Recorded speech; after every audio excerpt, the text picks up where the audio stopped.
I'm speaking with you today, to my delight, representing the Society for the Psychology of Religion and Spirituality, Division 36 at APA. And you, as our APA president, Dr. Bryant, have really launched some unprecedented initiatives. And I'd be grateful if we could start right here at the beginning with you sharing your initiatives. Yes, absolutely. And let me say, I am so glad to be a member of the division and glad for the support of many division members and the great work that the division has done. One of the past leads, Dr. Ed Shafransky, is in my department at Pepperdine University and has really been in the forefront of this work of looking at the integration of spirituality, religion, and psychology. And so I'm in good company. So my initiatives for next year, I ran as a trauma psychologist, and the timeliness was so important. That each of us have, various gifts, and I will even say assignments or callings, and a part of it is attending to what's happening in the time. And so many people were dealing with the stress of the pandemic, as well as, various forms of oppression coming up in the forefront. So my aim, as I was running, was thriving with Thema and us really looking at addressing trauma, grief, and oppression. And when we think about the roles that religion and spirituality play in people's lives, they really are at the forefront when we think about how we make meaning, how we cope, and how we address those three issues in particular: trauma, grief, and oppression. So my initiatives, 4 of them are outward facing, and 1 is more internal to APA.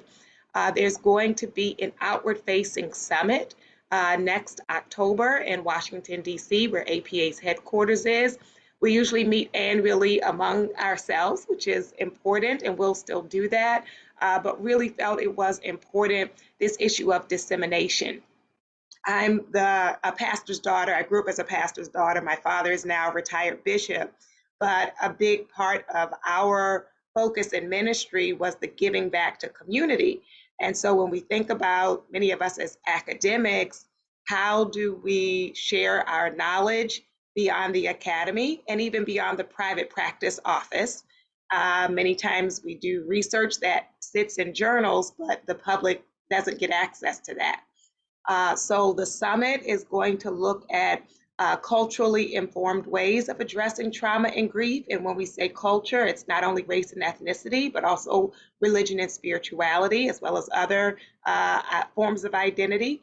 I'm also doing a documentary, Representation Matters, and looking at psychologists who come from historically excluded identities who somehow became leaders in APA or leaders in the larger society, and interviewing them about their journey. How did your identity shape the way you approach leadership? What were the challenges that you faced and how you handled them?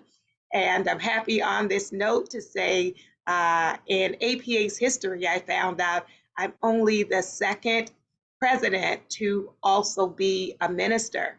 And the first minister was from like the 1800s. So it's been like 100 years since we had someone in that role who kind of walks in both lanes. And so very, very important because, in some ways, I'm thinking about this time now of reawakening, reemergence. Yes. And, there has been within APA, 2 outstanding APA journals, Spirituality in Clinical Practice and the Psychology of Religion and Spirituality. And yet, much in the way that perhaps being expert in gender and sexual minorities was part of the field, but really held as a side of the field until finally it was integrated into the center. Perhaps our time is now to see spirituality and religion integrated into the center of That's APA. right. Yes, it is really a fallacy to work with someone for months, even years, and think you know them and you have no idea about their spirituality, right? You don't actually fully know that person if it is something that's central to them. So as you're naming, it can't just be, I mean, there are people who will choose to like make it their focus area, but for anyone to engage, not only in practice, but I'll say research and teaching that and consultation, that we have to have it on our radar. You know, the research that shows on average, mental health professionals endorse lower religiosity than the general public. So there are times we're not even considering it in our case conceptualization and our treatment plan, and it may be very vital to this person's life. Well, and I think, Dr. Bryant, that's such an extraordinarily important new direction for the center of APA, Yes, because spirituality is not just a belief or a sideline, it is a profoundly core way of being in the world. And that's right. And important to know the ways in which people define it can vary, right? Be spiritual and not religious, religious and not spiritual, or both, or not. And even for people who say they're neither, if we take it down to just like what is sacred, people have ideas about both what is sacred and how they access the sacred or nourish their spirits, and how they define themselves. So, and I'll say, especially as a trauma survivor and a trauma psychologist, it's so important for us to remember the core of us is not just what has happened to us. And so it's healing. beautifully put. We are infinite. We are soul. We are spirit. And That's right. even through the lens of science, we can see that every one of us is an innately spiritual being. We know that Yeah. through twin studies. We know that through MRI studies. So psychology minus what looks to me like the spiritual core simply doesn't make sense. And Right. your leadership is opening the double door. You know, there have been Yes. people in this area for decades, but you're opening the double door for APA to say, what is a foundationally spiritually oriented psychotherapy? And shouldn't everybody really understand that? Because your patient could be counting on you. That's right. For us to be truly holistic, Mm. and I've seen just beautiful movement in the field, more attention to the body and more attention to spirituality and a more nuanced, deeper understanding of culture.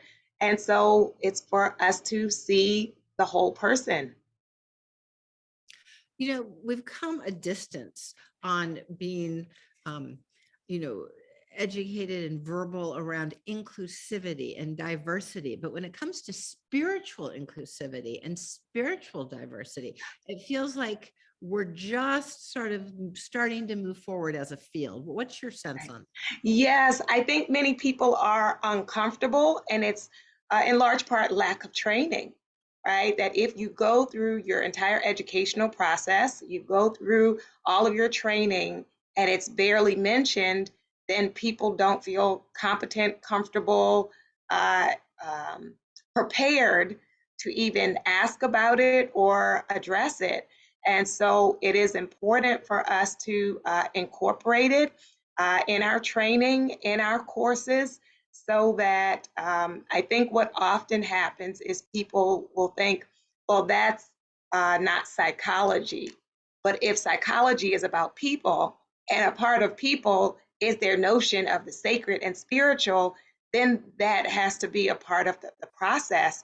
And I think another fear that people have, and I don't want to be ahistorical, so there are contextual reasons why, but for some people, as soon as you mention it, they think you're trying to convince them to join a particular religion. And so I think, you know, even with my election, some people were saying, like, well, we're worried are you going to try to make us what you are? And while I absolutely am not, at the same time, I know that comes from people's history, and, you know, the experiences of people who have been harmed in those spaces. So we have to be able to hold that for many, it's a resource and a source of resilience. And for many, or for some, it has also been a site where harmful things have been done. And so that also has to be talked about. So you started sharing how right now in this rebirth time in the United States, there is enormous growing to happen. I might call it post-traumatic spiritual growth. Love it. Do you have a vision for how we can look into our future where we're about to heal strike with new eyes, with new opportunity, with more love, so that we can sort of help create this next chapter that's really a Right. place that's wonderful to live? Yes, absolutely. Some will talk about indigenizing psychology, so looking at indigenous approaches to healing. Some will talk about it in terms of religion and spirituality. And then there are some who talk about positive psychology or community psychology. But the key piece is as we are growing, that we know the goal is not symptom cessation only, right? That a person can no longer be suicidal but have no joy, have no sense of purpose, have no sense of identity. And so it is important for us to cultivate these deeper understandings of ourselves across the lifespan. It's not something that just happens in adulthood, but within children as well. And I think, again, some people get anxious and automatically are thinking someone's like brainwashing children or controlling children. But there have been beautiful qualitative studies about children who don't even grow up in religious households, who have this sense of the sacred, right? About life, about meaning, about themselves. And so we are needing widespread societal support because so many people are struggling. And the truth is, there are not enough of us. And so a big part of our work is collaboration with community partners. And some of those community partners are faith communities who are connecting with people on a regular basis. And so we want to, yes, look at the individual work and family work, but also community care. And that is really exciting. Well, I know that one of your colleagues who's so delighted by your work is Reverend Dr. Q English, who I also think of, just like you, Dr. Bryant, think the world of you both. And Thank you. developing partnerships That's across the right. United States between mental health providers and faith-based communities, because we need both. And we That's need to right. work together.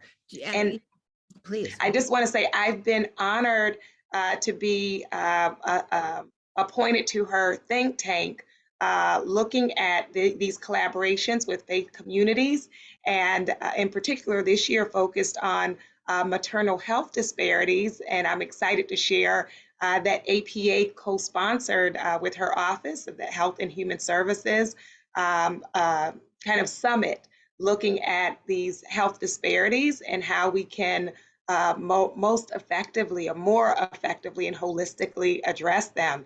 And a number of the attendees were not only psychologists, but also ministers. And these, there is so much to address. And as opposed to being like divisive or competitive or making people feel they have to choose my faith or my mental health, for us to show up together in that space and much more can be accomplished. Yes, and I think about how this vision you're sharing, Dr. Bryant, brings new life and energy to the advisory of Surgeon General Vivek Murthy, who said, we need whole community response. This is all hands on deck. Our number one crisis are the diseases of despair in all decades, but particularly in young adults and teens. Yes, and that's another collaboration I'm excited about. He was at APA convention this year, and we were able to do kind of a social media um, kind of informational blurb to raise awareness about mental health. And so I'm excited about us working with multiple partners in order to really stand in the gap and to shift the tide. Because, as many people have noted, if so many people are needing services, the issue is not just at the individual level, right? Yes, And right. so, us Tidal looking wave. at Yeah.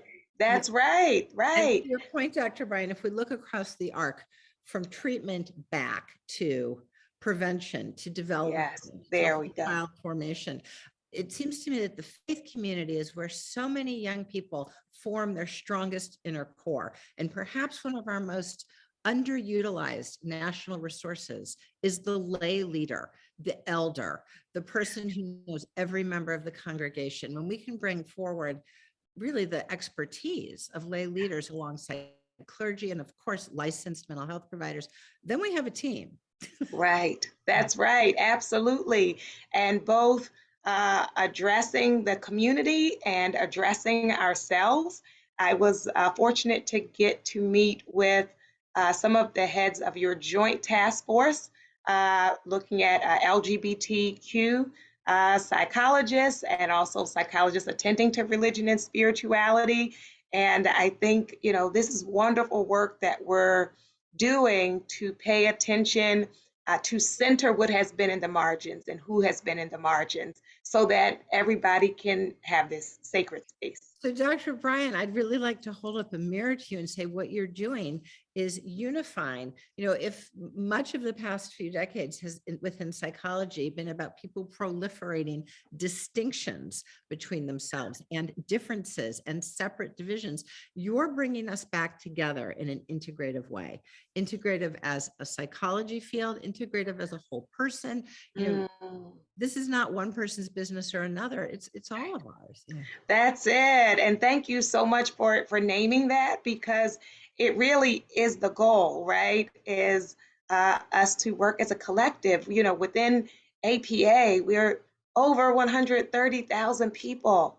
And if we think about like that on a global scale, and we think about that from students all the way to those who are seniors in the field, it's really empowering and inspiring. And so a big part of our work is not only addressing the divides in society, but within our organization so that we can really benefit from everyone being at this very large table. Beautiful. So from splintered to reunified. That's Beautiful. right. That's So, right. Dr. Bryant, is there anything that you would say to a graduate student right here and now who's saying, what direction should I go? What should I do? Where's their greatest need? If you had a second year doctoral student come to you, and I'm sure you've had many, Right. you say to that.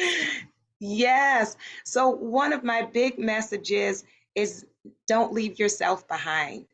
I think sometimes our students get the idea, maybe from us directly or indirectly, that to be this professional self, they have to be a blank slate, which really denies their experience and the wisdom that they bring into it. And a part of that experience and wisdom may come from their own spiritual journey. So it's not about to assume that everybody believes as you believe, but it also means that the fullness of you is welcomed and needed in the profession. I just think about, for one example, a graduate student who came to me with questions because she had a client who was talking about fasting.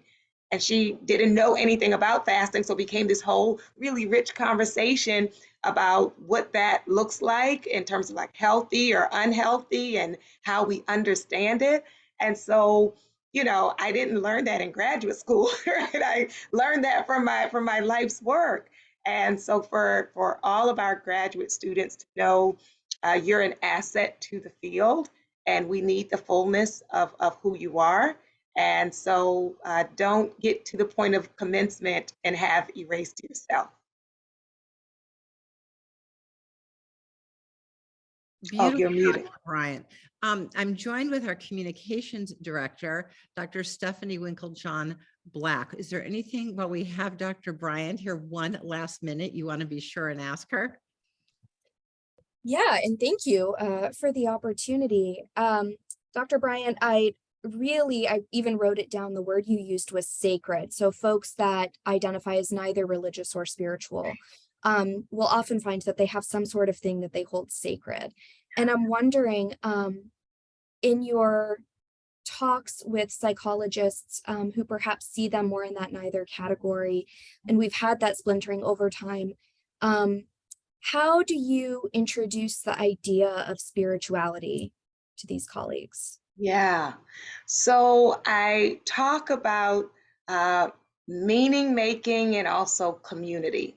Mm. So with meaning making, what what are your ideas about what is really important in life? And where did you get that idea? Right. So some of it was like, oh, my grandmother told me this, or it could be life experience. Mhm. So helping people to see that aspect of depth within themselves, because when people think it's some other strange thing that I can't relate to it all, Mhm. then there is, that automatic distancing, and can also show up in judgment. And so we talk about the harm that can also do to clients. So I often will give the example of a client who I had, who was in training to be a minister, and she was in therapy with a mental health professional. And when she shared that she was in school to become a minister, the mental health provider said to her, "Oh, you seem so smart. Don't tell me you believe that stuff." So, when people, put the whole thing under like this negative cloud and feel like superior to people because I have not fallen for this thing, it is not only offensive and harmful, but also you're not leaving space for the full range of experiences that for some people it's enriching, not for everyone, but for some. So I talk about, helping them to see whatever that looks like in their own lives, and also highlight what the erasure can cost to the relationship and to the client when we only look at it in negative ways. Dr. Bryant, yours is a psychology of love. Yes. To be with you is to feel the greatness Mm, of the love in and through you. It is thank such a you. joy and Mm, a real honor to have brought you to Division 36, to have brought your beautiful voice this much more into our division, because we are now one APA. And ah, Lisa Miller, president for the moment, thanking you on behalf of the division. Do you have a final word for everybody? yes, a key word I want to give, especially in this season of the year, is our rest and restoration. Most psychologists spend a large part of our work in service of others, whether our students, our clients, our research lab, the field. And it's important for us not to just be an instrument or tool that's used for the betterment of others, but for us to also be able to receive. And so I hope that each of us will put ourselves in a posture to receive and to rest, because we are worthy as well. Beautiful. Happy holidays. Thank you. Happy holidays.